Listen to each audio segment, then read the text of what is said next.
23 مارچ ہمارے رہنما اور ہم۔ بقول علامہ اقبال، غلامی بہت بڑی لعنت ہے۔ غلامی زبان سے وہ کچھ کہلوا دیتی ہے جو انسان نہیں کہنا چاہتا۔ مسلمانوں کو چاہیے کہ مسٹر جناح کے ہاتھ مضبوط کریں۔ مسٹر جناح کے سوا اب کوئی شخص مسلمانوں کی قیادت کا اہل نہیں۔ علامہ اقبال کہتے ہیں، میں آپ کو بتا دینا چاہتا ہوں کہ مسٹر جناح ہی مسلمانوں کے اصل لیڈر ہیں اور میں تو ان کا ایک معمولی سپاہی ہوں۔ جناح سیاستدان ہیں، ان کا مزاج قانونی ہے اور خوب سمجھتے ہیں کہ ہندوستان کا اصل مسئلہ کیا ہے۔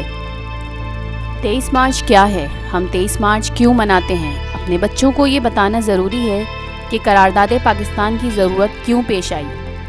23 مارچ 1940 پاکستان اور برصغیر کے مسلمانوں کی تاریخ کا ایک سنہرا دن ہے۔ اس روز برصغیر کے کونے کونے سے 1 لاکھ سے زائد مسلمانوں نے اپنے قائد محمد علی جناح کی قیادت میں مسلم لیگ کے 34ویں سالانہ اجلاس کے موقع پر مسلمانوں کی آزادی اور ایک الگ وطن کے قیام کے لیے قرارداد منظور کی، جسے آج تک قرارداد پاکستان کے نام سے یاد کیا جاتا ہے۔ اب سوال یہ پیدا ہوتا ہے کہ قرارداد پاکستان کی ضرورت کیوں پیش آئی؟ علامہ اقبال نے کیا خوب کہا ہے، اٹھ کے اب جہاں کا کچھ اور ہی انداز ہے، اٹھ کہ اب جہاں کا کچھ اور ہی انداز ہے، مشرق و مغرب میں تیرے دور کا آغاز ہے۔ برصغیر پاک و ہند پر تقریباً 1 صدی تک مغل مسلمان حکمرانوں نے حکومت کی، جس کے آخری حکمران بہادر شاہ ظفر تھے۔ 1857 کی جنگ آزادی کے بعد مسلمانوں کا اقتدار کمزور ہو گیا اور وہ مایوسی و بدنظمی کا شکار ہو گئے۔ چند مسلمان رہنما ایسے تھے جنہوں نے مسلمانوں میں حوصلے کی روح بیدار کی اور ان میں تعلیم حاصل کرنے کا شعور بیدار کیا۔ 1885 میں ہندوؤں اور مسلمانوں کے حقوق کے لیے ایک مشترکہ جماعت کانگریس بنائی۔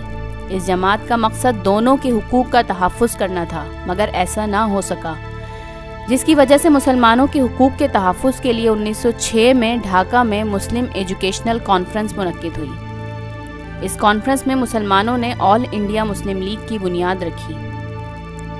قائد اعظم نے مسلمان اور ہندوؤں کے درمیان سمجھوتا کروانے کے لیے کچھ تجاویز پیش کی، لیکن اس سمجھوتے میں مسلمانوں کی تجویز کو رد کر دیا گیا، جس کی وجہ سے قائد اعظم نے 1929 میں اپنے مطالبات پیش کر دیے، جو قائد اعظم کے 14 نکات کے نام سے مشہور ہیں۔ دسمبر 1930 میں مسلم لیگ کے سالانہ اجلاس الہ آباد میں علامہ اقبال نے فرمایا، میری خواہش ہے کہ شمال مغربی سرحدی صوبہ پنجاب، سندھ اور بلوچستان کو ملا کر ایک علیحدہ مملکت بنا دی جائے۔